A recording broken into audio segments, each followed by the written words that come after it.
이번 시간에는 조조의 짝사랑과 관우의 일편단심을 통해서 진정한 우정이 무엇인지에 대해서 말해보도록 하겠습니다. 요즘 나이 들어 홀로 죽어가는 고독사가 많아지고 있습니다. 이런 고독사는 주변에 친구가 없어 일어난다고 해도 결코 틀린 말이 아니라고 생각합니다. 우리는 흔한 말로 친구는 많지만 진정한 친구를 찾기는 힘이 듭니다. 자주 만나 술 마시고 떠드는 친구가 고작입니다. 돈이 없는 친구는 멀리하고 돈이 있는 친구에게는 달라붙습니다. 그러니 돈이 없으면 친구도 자동 멀어지게 되는 것이죠. 이 얼마나 불행한 일입니까? 그러니 어려운 사람은 외롭게 죽어갈 수밖에 없는 안타까운 현실인 것입니다. 관우는 우리의 이런 일그러진 모습에 진정한 우정이 무엇인지를 가르쳐줍니다.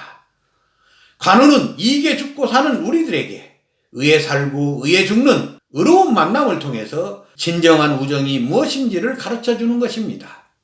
조조는 마침내 원수를 물리친 유비를 치기로 합니다. 유비가 동승과 내통한 사실이 드러났기 때문입니다. 비록 원소가 버티고 있지만 원수는 본래 의심이 많은 데다가 결단성이 없어 문제가 될 것 같지 않았던 것입니다. 그래서 조조는 20만 대군을 몰고 서주성에 있는 유비를 쳐들어갑니다. 유비는 별 뾰족한 수가 없었습니다. 그래서 원소에게 구원을 요청해보지만 원소는 애지중지하는 막내 아들이 위험하다는 핑계로 출병을 거부했습니다. 원소의 측근인 천풍은 원술의 이런 모습을 보고 길게 탄식을 합니다. 찾아온 기회를 놓쳤기 때문입니다. 조조는 유비군이 기습할 것을 대비해 만반의 준비를 하고 기다리다 일시에 공격해서 유비는 뿔뿔이 헤어지게 됩니다. 장비는 조조의 장군들과 싸우다가 혼자 감당할 수 없어 망탄산으로 홀로 들어가고 말았습니다. 유비는 조조의 대군의 포위망을 간신히 뚫고 원소에게 의탁하러 갑니다. 그리고 홀로 합의성을 지키고 있는 관우는 결국 조조에게 항복을 하고 맙니다. 그런데 관우는 조건을 겁니다. 그 조건이 유비가 있는 곳을 안다면 그곳으로 갈 수 있다는 것이었습니다. 조조는 관우를 얻기 위해 이런 조건도 받아들여 자기 사람으로 관우를 만들려 했습니다.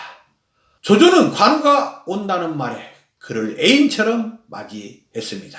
그리고 크게 잔치를 베풀고 관우에게 집 한 채를 마련해 줍니다. 그리고 비단과 금은보화를 주고 미녀 10명까지 뽑아 관우에게 보냈습니다. 그리고 관우에게 옷을 내렸습니다. 그런데 관우는 새 옷 위에 자신의 헌옷을 입고 있었습니다.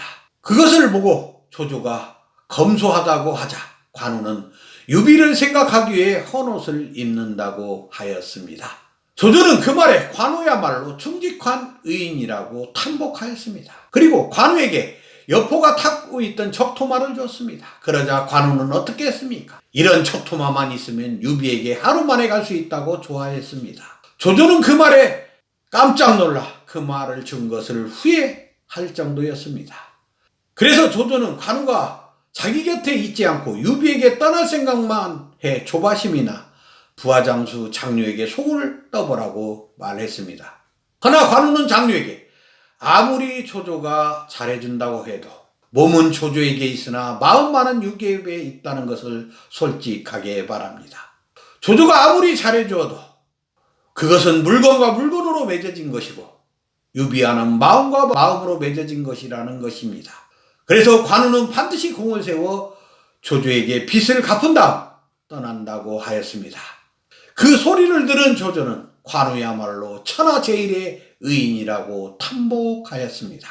관우는 한동안 조조를 위해 유비가 있는 원소군과 싸워 큰 공을 세웠습니다. 그것 때문에 원소에 의탁하고 있던 유비는 결국 남처해졌습니다. 그럴 즈음 관우도 유비가 원소에게 몸을 의탁하고 있다는 것을 알게 되었습니다. 그러자 관우는 즉시 떠나기로 마음먹었습니다. 조조는 약속을 지키기 위해 그를 풀어주면서도 어떻게든 붙들고 싶었습니다. 허나 관우는 약속대로 떠났습니다. 조조는 떠나는 관우를 끝까지 배웅하며 관우에게 노잣돈으로 금 한 포까지 내렸습니다. 그리고 부하장수들에게 관우를 본받으라고 하였습니다. 이익을 중시하는 현대 자본주의 사회에서 관우의 이러한 모습은 더욱 빛이 난다고 생각합니다. 우리는 이익이 따르지 않으면 친구와의 약속조차 잘 지키지 않고 뻔뻔스럽게 거짓말까지 하는 경우도 많다고 생각합니다. 현재 우리들의 의리나 우정은 간곳 없고 오로지 이익만 있을 뿐입니다. 허나 의리도 없고 우정도 없어 의탁할 곳 없는 이런 사회 풍토에서 누가 행복할 수 있겠습니까? 인간의 행복의 제일 조건은 무엇입니까? 사회적 성공이나 부유함이 아니라고 이미 심리학자들은 말하고 있습니다. 그것은 편안한 인간관계와 단란한 결혼생활이라고 합니다.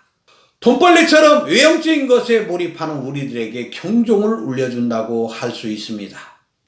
결국 아무리 많은 것을 갖고 있어도 사랑과 우정이 없이는 살 수 없다는 것이죠. 사랑과 우정을 나눌 수 있어야 행복은 배가 되고 불행은 반으로 줄어듭니다.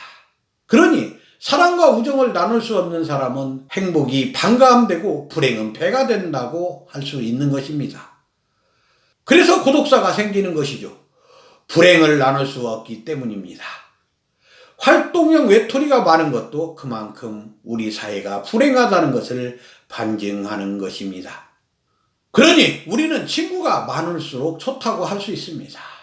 친구가 많을수록 세상은 더욱더 즐겁고 어려울 때는 버팀목이 있어 그 불행을 뛰어넘을 수 있습니다.